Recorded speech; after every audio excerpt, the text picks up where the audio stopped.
शैतानिर्रजीम बिस्मिल्लाहिर्रहमानिर्रहीम। जी अस्सलाम वालेकुम। कैसे हैं स्टूडेंट्स? उम्मीद है खैरियत से होंगे।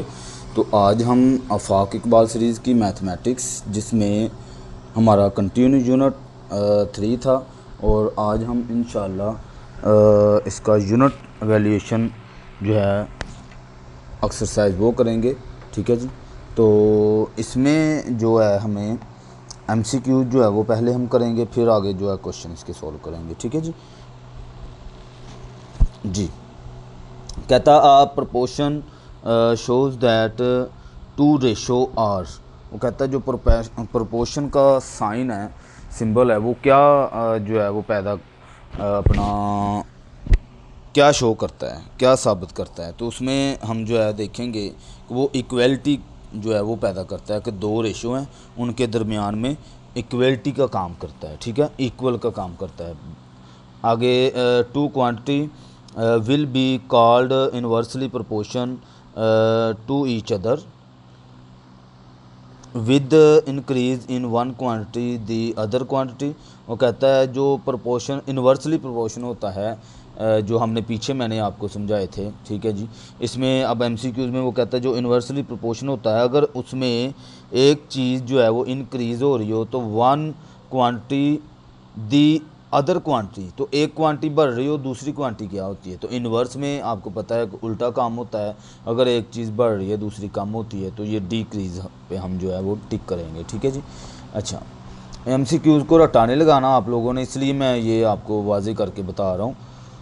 The missing term in the proportion for 2010, और इसमें आपको मैंने बताया जब मिसिंग वर्ड वो कहेगा, इसके लिए प्रपोर्शन के लिए फार्मूला होता है मीन्स और एक्सट्रीम का। ठीक है, ये हमारा मीन्स होगा और ये जो है यहाँ से यहाँ तक ये एक्सट्रीम होगा। ठीक हो गया जी। इसको आप जो है फ़िलहाल में x का नाम दे लें। देने के बाद आप क्या करें, इन दोनों को मल्टीप्लाई करवाएं, 10 को 20 को मल्टीप्लाई करें, तो आपके पास 4x और 200 आ जाएगा। 4 को इस साइड पर डिवाइड करवा दें, 4 5 0, तो इसका जो 50 है वो आंसर आ जाएगा। ठीक है जी। इस तरह से हम इसका आंसर निकाल लेंगे। विच of the following ratio shows that the new quantity greater than the old quantity. अच्छा, इसमें जो न्यू क्वांटिटी होगी, ये हमें उसने सवाल दे दिया है। अब हमें इसमें पता नहीं है क्या न्यू क्वांटिटी है, कौन सी और कौन सी ओल्ड है। तो इसमें जो फर्स्ट वाली होगी, जो ऊपर वाली होगी, ठीक है, वो हमारे पास जो है वो न्यू क्वांटिटी होगी, और जो ओल्ड क्वांटिटी है वो नीचे होगी। ठीक है, इसकी रेशो अगर मैं लिखूं तो 2:3, इसी तरह 1:4, इसको 5:4, और इसको 6:7। ठीक है, यहाँ पे हमसे ये कह रहा है कि कौन सी क्वांटिटी है जिसमें ओल्ड रेशो जो है वो new quantity is greater than, new quantity ज़्यादा है और जो ओल्ड क्वांटिटी है वो कम है। ठीक है, तो यहाँ पे गौर करें कि ये जो पहले वाली है ये न्यू और ये ओल्ड, यहाँ पे ये न्यू क्वांटिटी है, ये ओल्ड, ये देखें ये बढ़ रही है, इंक्रीजिंग हो रही है। तो इसका मतलब है ये नहीं होगा, ये इसमें देखें कि ये न्यू है और ये ओल्ड है। ठीक है, पहले वाली जो क्या है ये न्यू है, तो इसका मतलब मैं इस पर टिक करूँगा। ठीक है, ये हमारा आंसर हो जाएगा। इसी तरह इसमें भी यही चीज़ है, which of the following ratio shows that a new quantity is smaller than old quantity. वो कहता है कि क्वांटिटी इज़ स्मॉलर दैन, छोटी है कौन सी, न्यू। अब यहाँ पे ग्रेटर कह रहा था, इधर वो न्यू क्वांटिटी को छोटा कह रहा है। वो कहता है छोटी है किससे, ओल्ड क्वांटिटी से। तो मैंने बता दिया कि जो पहले वाली है वो क्वांटिटी न्यू है, जो दूसरे वाली है वो ओल्ड है। ठीक है, तो इसमें सब में देखें कि पहले वाली जो है वो ज़्यादा है, इसमें भी देखें ये पहले वाली है, ये दूसरे वाली, इसमें ये पहले वाली और ये दूसरे वाले। तो इसका मतलब है कोई भी जो क्वांटिटी है वो जो न्यू है ये छोटी नहीं है, ये बड़ी है। यहाँ पे 5 बड़ा है, यहाँ पे 7, यहाँ पे 6, और पहली क्वांटिटी में देखें ये जो है ये कम है, ये ज़्यादा है, तो इसको हम टिक कर देंगे। ठीक है जी। अच्छा, आगे क्वेश्चन जो है हम करेंगे इसके क्वेश्चन नंबर 2। तो आप चैनल को सब्सक्राइब कर दिया करें। ठीक है, अगर चैनल पे न्यू हैं, और लाइक भी लाजमी कर दिया करें। ठीक है जी, कमेंट भी किया करें। और दोस्तों के साथ शेयर कर दिया करें, ठीक है जी। अच्छा जी, तो यहाँ पे पहला क्वेश्चन है 6 kg ऑफ ग्रेप्स फॉर 2880, ठीक है, 2880 रुपीज़ के ग्रेप्स हैं कितने, 6 किलो। तो हमसे एवरेज रेट पूछ रहा है, यानी ये एवरेज रेट भी होता है और यूनिट रेट भी होता है किसी, यानी कि 1 kg का हमें रेट पूछ रहा है। तो सिंपल सी बात है, इसके लिए फार्मूला आपको याद है कि हम जो टोटल पैसे हैं उसको केजी, जितने केजी लिए हैं उसके ऊपर डिवाइड करवा देंगे तो हमारे पास आंसर आ जाएगा, ठीक है। 480 रुपीज़ पर केजी के जो है 1 किलो कितने रुपए के होंगे, 480 रुपये के, ठीक है। सिंपली ऐसे आपने हल कर लेना है। आगे बी पार्ट में भी सेम ऐसे ही वो कहता है 195 जंप्स इन 3 मिनट। 3 मिनट में वो 195 जो है जंप लगा रहा है। हमसे वो पूछ रहा है कि इसका यूनिट रेट या एवरेज रेट जो है वो बताएं कि वो 1 मिनट में कितने जंप लगाता है। हमने इसको डिवाइड कर देना है 3 के ऊपर, हमारे पास 65 जंप्स पर मिनट, 1 मिनट में वो 65 जंप लगा रहा है, ठीक है जी। ये हमारा आंसर हो जाएगा। आगे क्वेश्चन जो है 3 कहता उफाक draw 12 object in 4 hours, what's her drawing speed per hours. हमसे ये कह रहा है कि आफाक है जो 12 ऑब्जेक्ट बना रहा है कितने घंटे में, 4 घंटे लगा रहा है, ठीक है। 12 ऑब्जेक्ट बनाने में 4 घंटे लगा रहा है। तो कहता है इसकी जो है क्या स्पीड होगी पर आवर्स, 1 घंटे के लिए क्या स्पीड होगी। सिंपल सी बात है कि पीछे भी हमने वो पर आवर्स ही निकाले हैं, यानी कि यूनिट रेट ही निकाला है, एवरेज रेट, तो इसमें भी एवरेज रेट फाइंड कर लेंगे, हमारे पास आंसर आ जाएगा। नंबर ऑफ़ ऑब्जेक्ट 12 है, स्पीड पर आवर्स की पूछ रहा है, वो हमने फाइंड करनी है। फार्मूला लगाना है एवरेज रेट का 12/4 और इसके साथ डिवाइड करेंगे तो 3 ऑब्जेक्ट पर आवर्स, ठीक है जी। 3 ऑब्जेक्ट हमारे पास जो है आंसर आ जाएगा। 3 ऑब्जेक्ट बनाएगा वो कितने घंटे में, 1 घंटे के अंदर, ठीक है। पर आवर्स का पूछ रहा था वो हमने बता दिया है, ठीक है जी। आगे क्वेश्चन 4 जी, तो क्वेश्चन 4 में जो है यहाँ पे if the price of a story book is ₹150 find the price of 8 such story book. वो कहता है कि अगर प्राइस ऑफ आ स्टोरी, एक स्टोरी बुक जो है वो ले रहा है, उसकी कीमत 150 रुपीज़ है, फाइंड दी 8 रुपीज़। सिंपल सी बात है कि एक अगर हमारे हमें 150 रुपये की मिल रही है तो 2 कितने की मिलेगी, 300, 4, इसी तरह से 8 वो कह रहा है कितने रुपए की होंगी, तो हम 150 को 8 के साथ मल्टीप्लाई करवा देंगे तो हमारा आंसर आ जाएगा। यहाँ पे देखिए मैंने number of story book, price, ये गिवन डाटा जो होता है ना ये लाजमी लिखा करें। जो क्वेश्चन हमारे स्टेटमेंट वाले क्वेश्चन होते हैं इसमें ये गिवन डाटा लाजमी लिखा करें, ठीक है। Number of story book, price of a story book ये आ गई। तो हमसे प्राइस ऑफ 8 स्टोरी बुक का पूछ रहा है, एक का 150 है तो 8 का कितना होगा, हम मल्टीप्लाई करवा देंगे। यहाँ पे 100 प्राइस ऑफ 8 स्टोरी बुक, 8 के साथ मल्टीप्लाई करवाया तो आपके पास 1200 रुपीज़ आ जाएगा, ठीक है जी। ये हमारा आंसर हो जाएगा। ओके, आगे क्वेश्चन नंबर 5। क्वेश्चन नंबर 5 में वो कहता है during an end of session sale the price of a bag decreases, जो बैग है वो डिक्रीज़ हो रहा है उसकी कीमत एंड ऑफ द सेशन के एंड पर, ठीक है जी, फ्रॉम 2600 रुपीज़ टू 1625, ठीक है। पहले 2600 था इसका रेट, अब 1625 रुपये हो गया, यानी कम हो गया, डिक्रीजिंग हो गई है ना। तो calculate the ratio in which are the price decrease. तो सिंपल सी बात है, रेशो उसने कहा, हमने रेशो वाले पीछे सवाल किए हैं, दोनों को हम लिखेंगे चूँकि ये स्टेटमेंट वाला क्वेश्चन है। पहले हम इसकी जो है गिवन डाटा लिख लेंगे। ओरिजिनल प्राइस ये थी, डिक्रीजिंग प्राइस ये हो गई। अब हम इन रेशो में इसको लिखेंगे ओरिजिनल प्राइस और डिक्रीजिंग प्राइस। ओरिजिनल में 2600 है, यहाँ पे 1625 रुपये हैं, ठीक है। तो हम इसको जो है वो किसी एक टेबल में, जब भी आपने कटिंग करनी है किसी एक टेबल के साथ कट करना है। ये 5 के टेबल में कट होता है और ये भी 5 के टेबल में कट होता है। चाहे तो इसके नीचे लिख दें 5 तो भी ठीक है, अगर नहीं भी लिखते हैं तो भी कोई इशू नहीं है।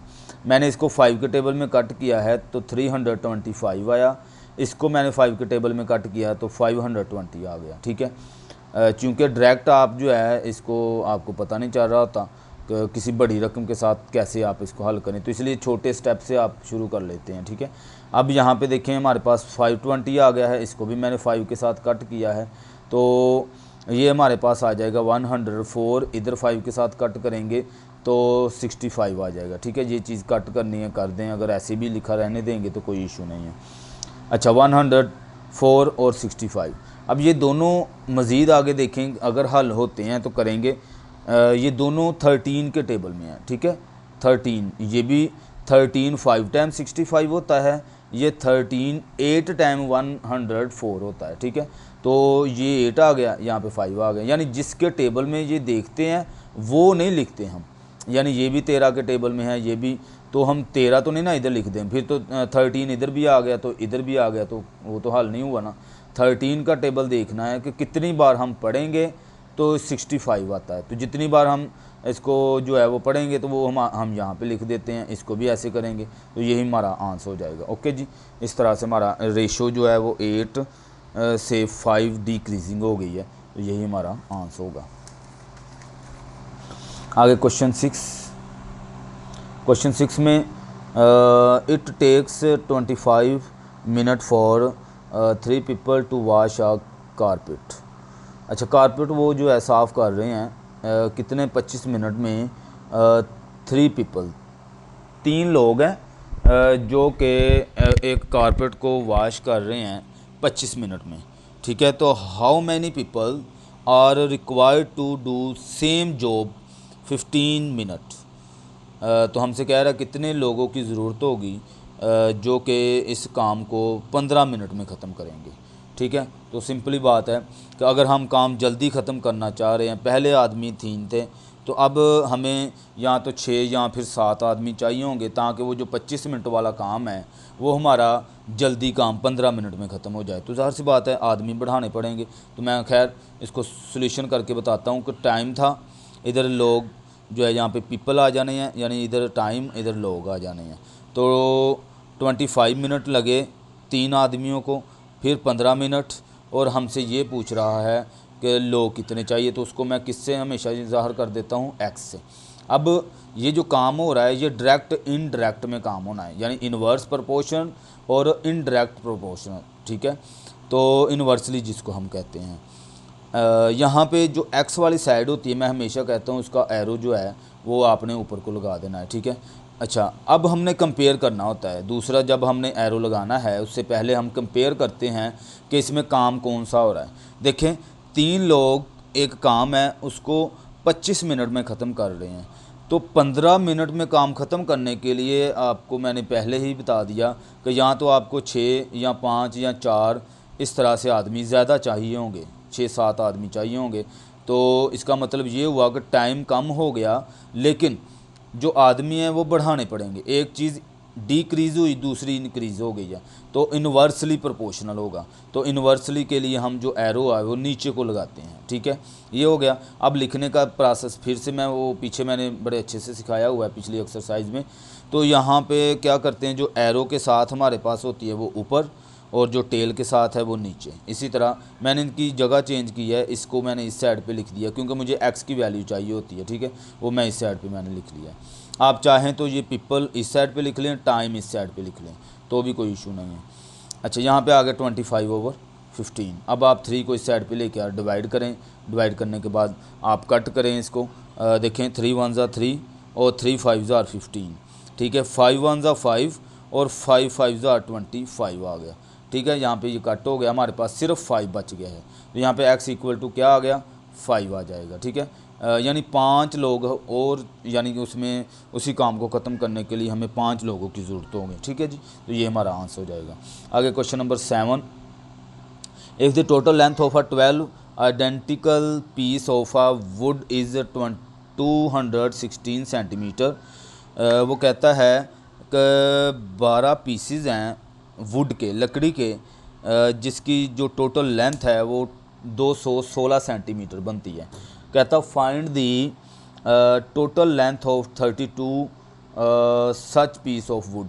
अब हमसे ये कहता है कि फाइंड करें, बताएं कि कितनी लेंथ होगी कितने पीसेस की, 32 पीसेस की। 32 पीसेस की हमें लेंथ पूछ रहा है, तो वो हमने यहाँ पे बता देना है। तो उसको भी आप डायरेक्ट इनडायरेक्ट के हवाले से क्वेश्चन जो है हमारा हल करेंगे। पीसेस थे, इधर हमारे पास लेंथ थी, जब 12 पीस थे तो उसकी लेंथ थी 216, ठीक है। अब उसने कहा 32 पीस है, तो लेंथ बतानी है हमने, तो सिंपली बात है उसको एक्स से शो करते हैं। तो एक्स वाली साइड का एरो हमेशा ऊपर लगा देना है, इसको आपने कोई इसमें नहीं सोचना।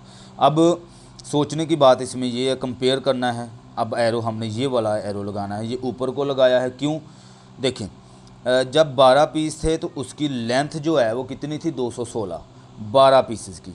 अब 32 पीसेस हो गए हैं, यानी कि कितने पीसेस बढ़ गए हैं, तो ज़्यादा पीस हुए हैं ना, तो ज़ाहिर सी बात है लेंथ भी तो बढ़ेगी ना, यानी एक चीज़ बढ़ी है दूसरी चीज़ भी बढ़ेगी। अगर कम पीसेस हैं तो कम इसकी लंबाई है, अगर ज़्यादा पीसेस हैं तो उसकी लंबाई जो है वो भी ज़्यादा होगी, यानी ज़्यादा बारिश आएगी तो ज़्यादा पानी आएगा, ठीक है। वो आपने बिलावल भुट्टो को सुना होगा। अच्छा, तो यहाँ पे पीसेस ज़्यादा हो गए हैं तो लेंथ जो है इसकी वो भी ज़्यादा हो जाएगी। तो एरो का निशान ये है डायरेक्ट प्रोपोर्शन, तो उसका एरो ऊपर को लगा देंगे, ठीक है। अब इसको जो है हम सोल्व करने का प्रोसेस होता है, टेल के साथ जो होती है वो हम ऊपर लिखते हैं, जो हेड के साथ होती है वो नीचे, इसी तरह जो टेल के साथ है वो ऊपर, हेड के साथ नीचे। इसको क्रॉस मल्टीप्लाई करवा दें, या फिर मैं क्या करता हूँ 216 को दूसरी साइड पे लेके जाके मल्टीप्लाई करवा देता होता हूँ, क्योंकि इस साइड पे डिवाइड हो रही है, दूसरी साइड पे मल्टीप्लाई हो जाती है, ठीक है। अब कट करने का प्रोसेस जो है वो आपने ध्यान रखना होता है। देखिए मैंने 12 को 6 2 बार, और यहाँ पे 32 को मैंने 16 के साथ, यानी 6 16 और 16 हमारे पास जो है यहाँ पे, ठीक है, 16 2 टाइम 32।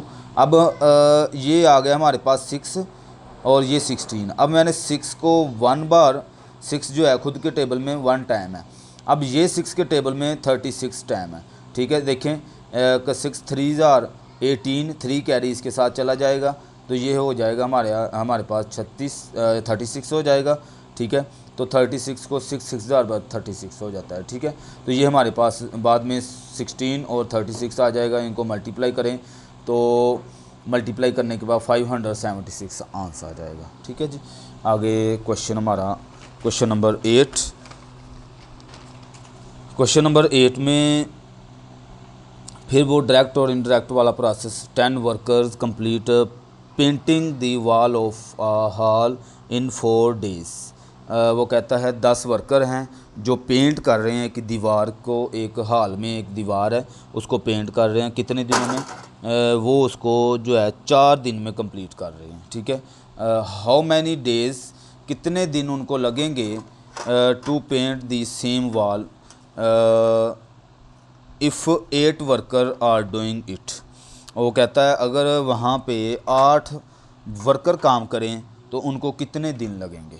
सिंपली बात है कि जब 10 वर्कर जो है वो कितने दिन में काम ख़त्म कर रहे हैं, 4 दिनों में। यहाँ पे अब हम इसको लिखेंगे रेशो में, इसमें आपको कंपेयरिंग करके बताता हूँ कि वर्कर आ गए हैं, डेज़ आ गए हैं। वर्कर कितने थे 10, डे कितने लगे उनको 10 वर्कर को 4, अब वर्कर हमारे पास है 8, तो अब दिन कितने लगेंगे। सिंपली बात है एक्स वाली साइड का हमने हमेशा एरो ऊपर लिख देना है। कंपेयरिंग में ये है कि 10 आदमी 4 दिन में काम ख़त्म कर रहे हैं, 8 आदमी वो या तो 5 दिन में काम ख़त्म करेंगे, या 6 दिन में, या 7 दिन में। ज़ाहिर सी बात है कि 2 आदमी कम हो गए हैं तो काम की जो स्पीड है वो कम हो जाएगी। ज़ाहिर सी बात है अगर मुझे काम जल्दी ख़त्म करना है तो वर्कर बढ़ाने पड़ेंगे। अब उसने 2 वर्कर कम कर दिए हैं तो ज़ाहिर सी बात है यहाँ पे दिन 4 लगने की बजाय 6 लग जाएंगे, ठीक है। तो एरो एक चीज़ यानी कि कम हुई है लेकिन दिन बढ़ जाएंगे, एक चीज़ डिक्रीज़ दूसरी इंक्रीज़, तो इन्वर्सली प्रोपोर्शनल। इन्वर्सल में क्या होता है, साइन नीचे को लगाते हैं। अब लिखने का प्रोसेस आ जाता है इसके बाद, जो टेल के साथ है वो ऊपर, जो हेड के साथ है वो नीचे। इसी तरह इसको आप लिखेंगे और बाद में 4 को इस साइड पे लाकर डिवाइड कर मल्टीप्लाई करवा दें। 4 1 4, 4 2 8, 2 को फिर 10 के साथ कट करें तो 5 आ जाएगा यहाँ पे, ठीक है। तो x इक्वल टू 5 डेज़, देखें ना यहाँ पे 5 दिन उनको लग रहे हैं, तो ये हमारा आंसर हो जाएगा, ठीक है जी। क्वेश्चन नंबर 9 जी, क्वेश्चन नंबर 9 में वो कहता है 16 ribbon are required to wrap 8 gift box for needy people, ठीक है। वो कहता है 16 रिबन थे जिससे उसने 8 जो गिफ्ट के बॉक्स हैं वो उसने जो है रैप किए हैं। आगे कहता है how many ribbon will be the enough to wrap 20 gift, 20 gift जो हैं उसके लिए कितने रिबन की ज़रूरत पड़ेगी। सिंपली बात है कि हमें पता चल रहा है कि अब ये भी डायरेक्ट इनडायरेक्ट का क्वेश्चन है। तो रिबन ये है और रिबन है और गिफ्ट है, गिफ्ट के बॉक्स हैं। तो रिबन जब 16 रिबन थे तो 8 गिफ्ट पैक हुए। अब हमसे कहता है रिबन कितना चाहिए, तो उसको मैं एक्स से हमेशा शो कर देता हूँ। तो जो गिफ्ट हैं वो कितने हो गए हैं अब 20। अब इसको कंपेयर करना है, पहले हमने एक्स वाली साइड का एरो लगा लेना है। अब कंपेयर करेंगे, जब 16 रिबन से 8 बॉक्स जो है वो पैक हो रहे हैं, ठीक है। तो अब बॉक्स बढ़ गए हैं, ज़ाहिर सी बात है अगर बॉक्स ज़्यादा हुए तो रिबन भी तो ज़्यादा चाहिए होगा ना उसको। तो एक चीज़ बढ़ी है दूसरी भी बढ़ गई है, तो एरो ऊपर को लगाना है, ये है डायरेक्ट प्रोपोर्शन।